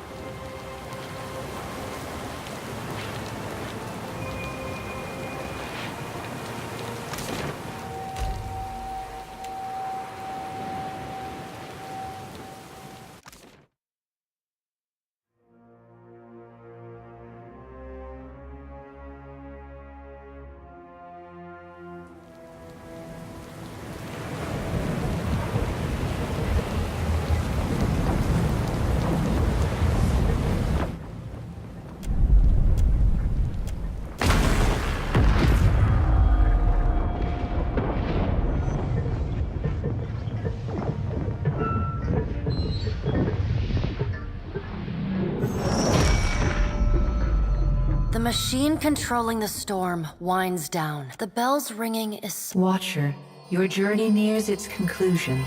The pallid night stands before you, her gaunt face impassive. You rush headlong toward the end. Do you ever pause to consider where it is you are? Soon you will confront Aethys for what will likely be the final time. And you will do so as the Herald of Barath, the only creature on the face of Aora to whom he will listen. The pallid night inclines... If Aethys truly intends to go through with his mad plan to destroy the wheel, a generation's worth of souls will be trapped in the in-between. So many would suffer. How can Aethys be so cruel? Abaddon strides forward. Eothas thrust this crisis on the Kith. They did not bring it upon themselves. Their only mistake was in trusting us to watch over them. Who will help them rebuild their world now? Aethys will reveal every secret of the gods. Will Kith be able to change the established order if they have no wonder to inspire them? Aethys must help them resolve this quickly, lest every one of Aora's few remaining mysteries be laid plain. Coddled children learn nothing that is not spoon-fed to them. With the wheel destroyed, Kith will tear themselves apart. It is the gods' duty to prevent that happening, lest they doom us all. And as Kith must be ruled, so too must the gods. I say that if Aethys is so eager to throw down the mantle of power and step aside, I shall take my rightful place as Queen of the Gods again. Kith are strongest when they follow our lead. And we are strongest when we lead in turn. Kith will not solve Aethys' puzzle on their own. And without an established order to fight against, the bonds that bind them dissolve. And they— You cannot trust us, and you never should have.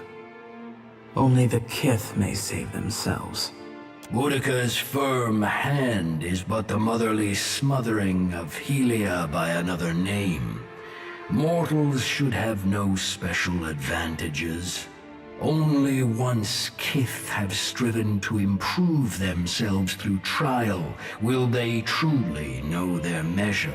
Kith must suffer to find their strength if they are to survive the world into which Aethys drags them. Our intervention in your struggle would be a cruelty and counter to our purpose.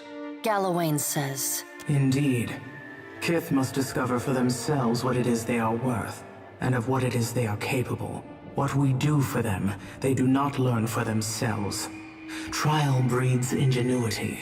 If our work of generations was not in vain, Kith will succeed in spite of Aethys'. I have faith in Kith's ability to meet Aethys' challenge. Do not mistake my words for indifference, Watcher. They are born from a fierce belief in your potential, not a refutation of it. You see clearly at last.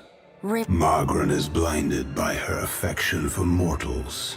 She does not see that entropy is the destiny of all things. If Aethys were wise, he would destroy everything. End life, end reincarnation, end death. Kith have had their chance. It is time to let silence reign. As Rimmergon's words fade, the Pallid Night returns. She no longer towers over you, a giant even among— Well, Watcher, you know where we stand. What do you believe? The Pallid Night raises one— Now the time has come for us to part. I laid upon you a difficult duty, and I know you desire to be free of it. You will be in time, but not now. You are no stranger to hard choices. You killed Theos, and when his soul was laid bare before you, you chose to destroy his memories. You freed him from his past. Remember the strength it took to make that choice, and know that you alone may sway Aethys now. When you stand before him, choose your words. She claps her gun. You keep falling asleep on me, I'm gonna have to start walking behind you with a pillow. Oh, by the way, the storm's gone. Also, I think Aethys has ended the world. It seems we're all still here. Gods and darnation. My head. And here with me thinking we were right and proper dead this time.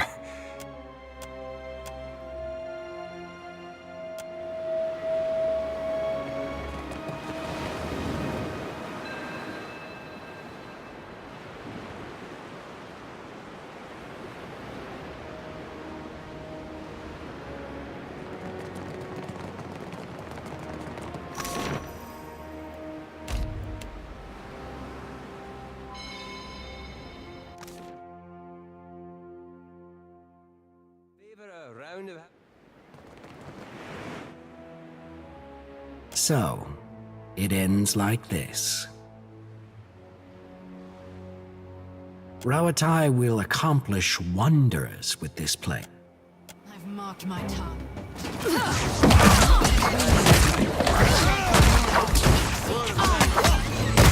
Me and you are about to I'm good and have some of this.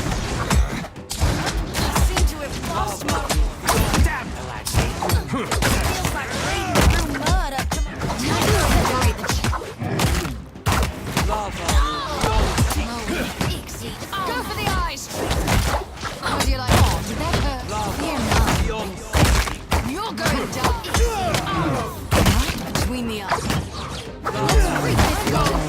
with your...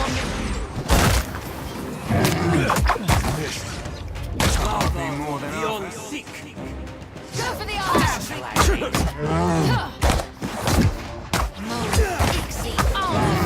Beyond sick.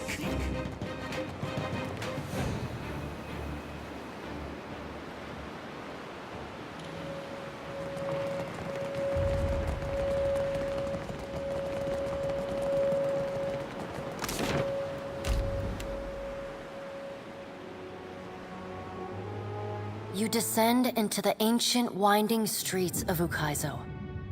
Battered by storms for thousands of years, the ruins bear the marks of their role as the lone witnesses of the god's great secret at the center of the city. The houses and boulevards are pierced by great spears of luminous Audra. There are no ashen bodies, no birds, no sign or sound of any life.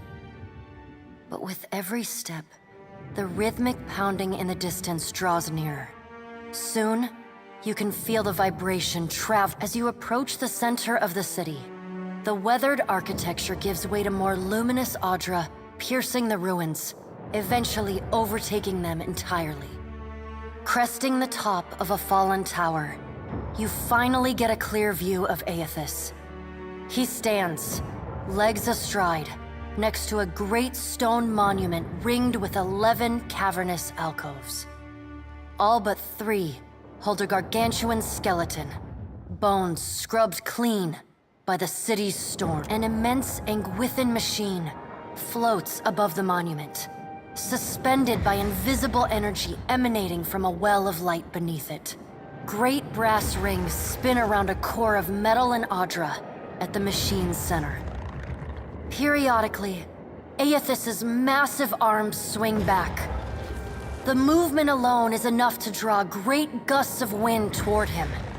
When they come down on the machine, the impacts are accompanied by eruptions of electricity, fire, and smoke. The hundreds of luminous Audra pillars across Ukaizo sympathetically dim in a rippling wave that spreads out from the machine. The only safe route to the god is a steep ascent along a monstrous pillar of luminous Audra. Intertwined with fragments of Ukaizo's ruins that it has carried through the centuries, the pillar bends in a long arc, towering above the machine. The pillar levels out near Aethys's head, a silent observer to the destruction of the machine it has grown beside over thousands of years. You weave your way along a treacherous, rain-slicked path up the pillar's skyward side. As you arrive at the top, you catch Aethys's attention. Fist pulled back, he pauses to observe you. With the same gentleness he showed at Ashen Maw, he lowered...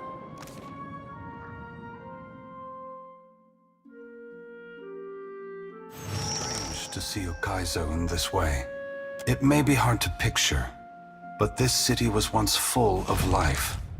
The Huana, yes, but also kith from many other cultures.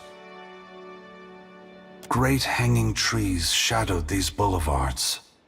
Gardens sprawled across the open rooftops. Each spring, a festival procession would wind its way from the hillside into this valley.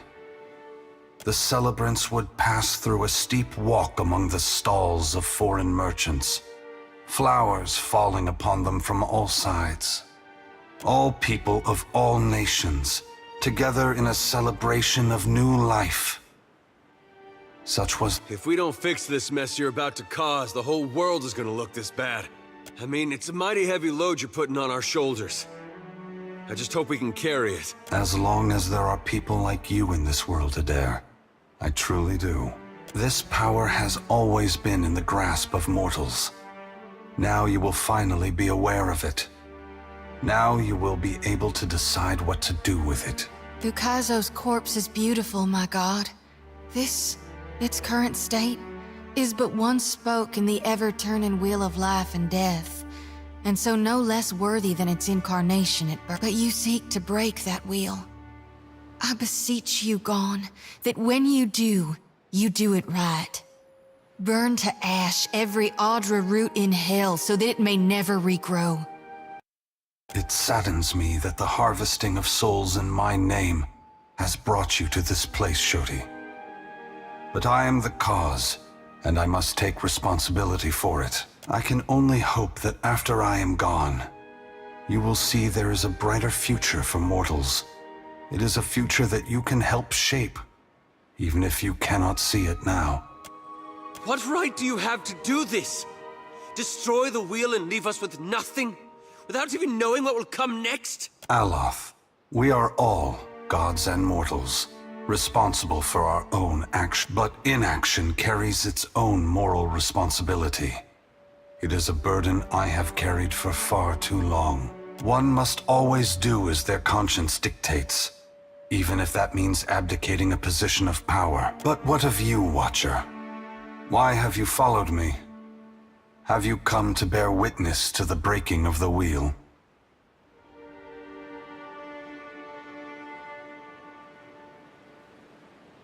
And you believe I should give my strength to one of them? I am certain Boudica has convinced you of this course. Why do you believe I should give this power, which we have used so irresponsibly for so long, to any of them?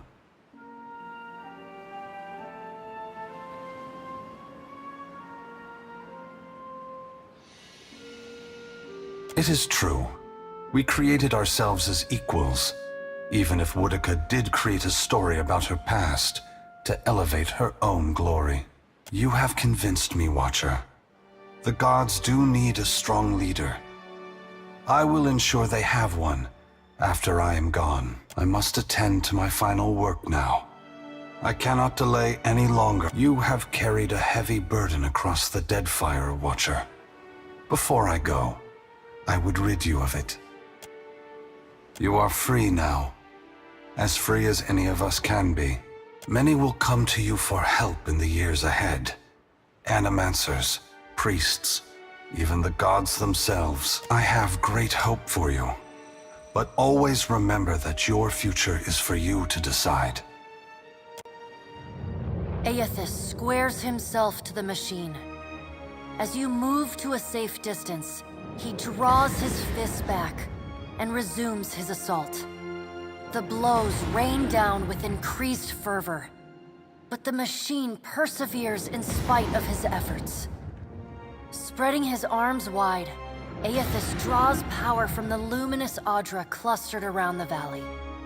The energy courses through his body, limbs overflowing with intense light and waves of heat. He returns to his task, each strike bringing with it the sound of cracking stone and twisting metal, the flickering of luminous Audra across Ukaizo. As the ancient machine finally begins to succumb to his strength, so too does Aethys's body, built to withstand the passage of thousands of years. The great Audra statue has finally been pushed beyond its limits. Cracks appear along the hands, then race up the arms. Aethys does not slow his assault, but continues unabated.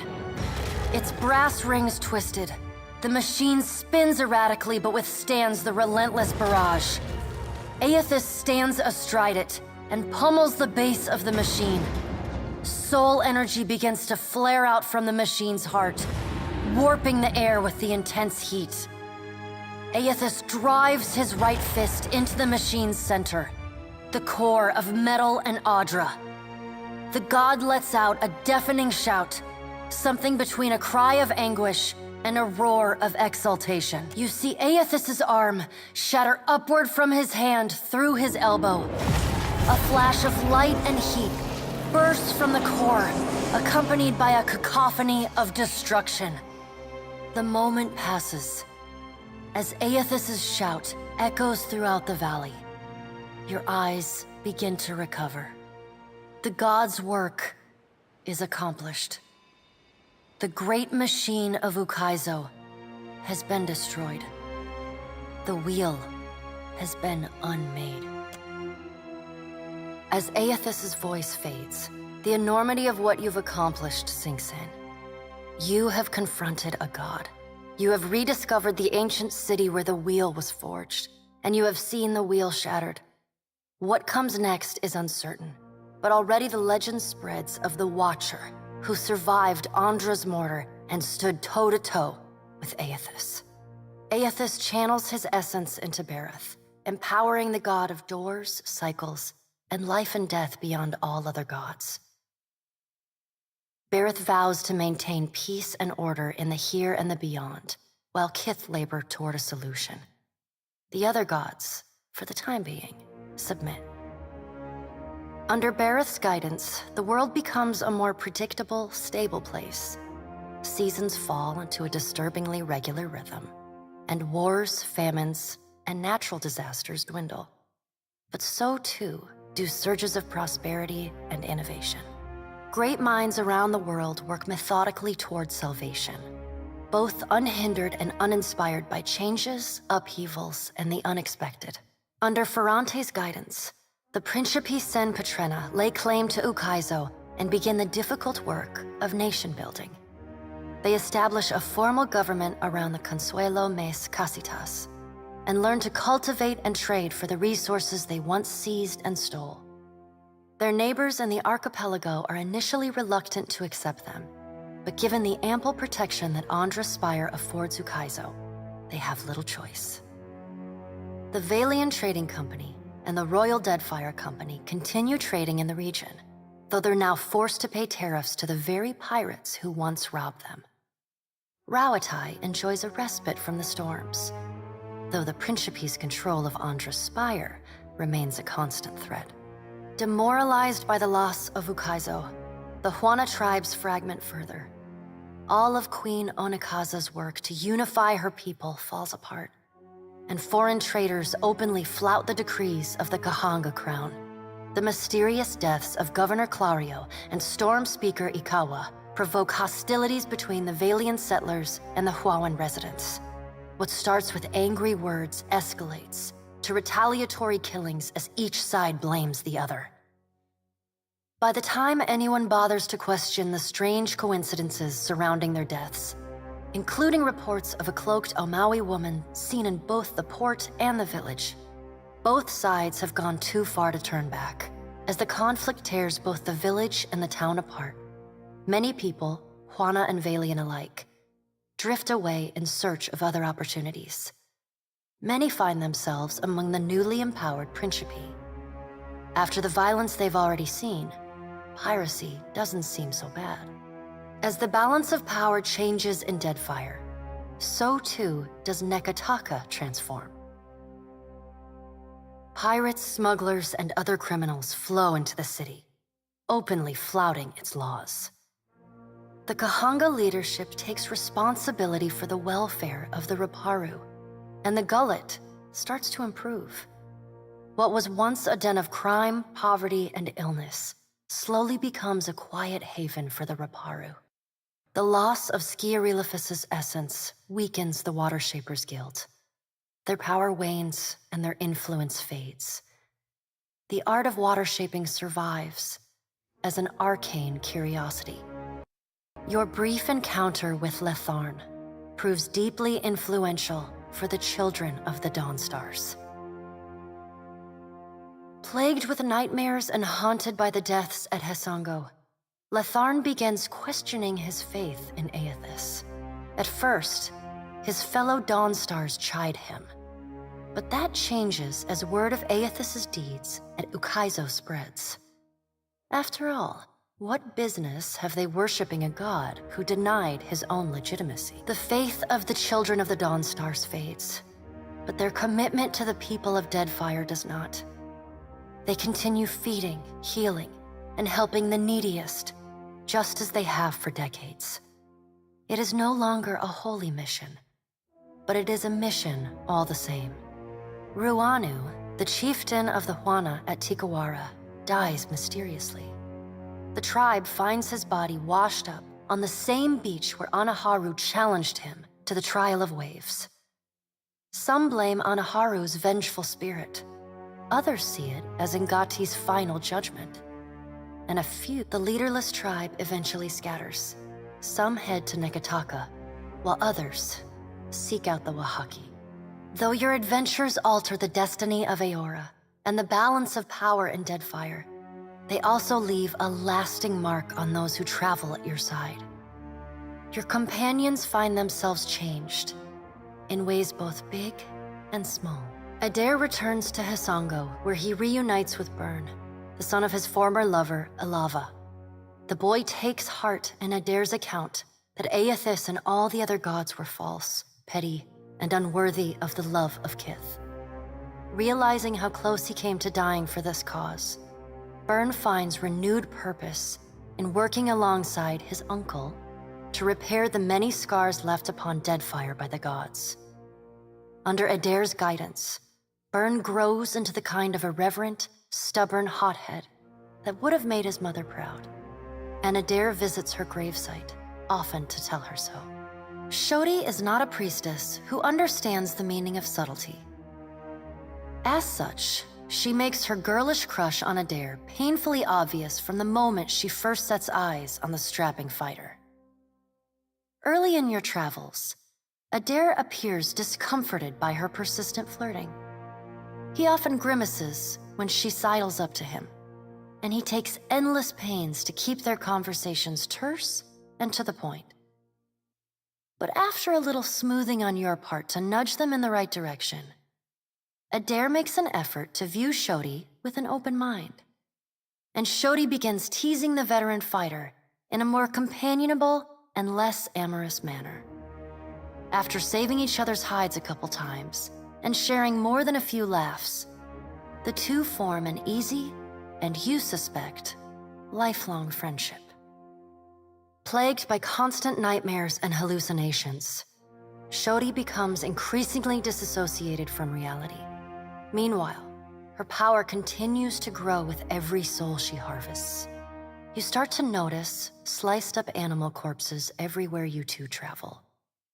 But when confronted about it, Shodi stomps her feet and fiercely denies any wrongdoing. Then, one night, Shodi wakes, but never leaves the nightmare. Shivering uncontrollably, she packs up her belongings and slips away into the darkness, murmuring that she must return to the Temple of Gon in order to fulfill her purpose to her god. But she never reaches the temple. None of the Dawn Stars know what's become of her, aside from disturbing rumors of a harvester ravaging the southeastern islands in the Deadfire, leaving a trail of blood in her wake.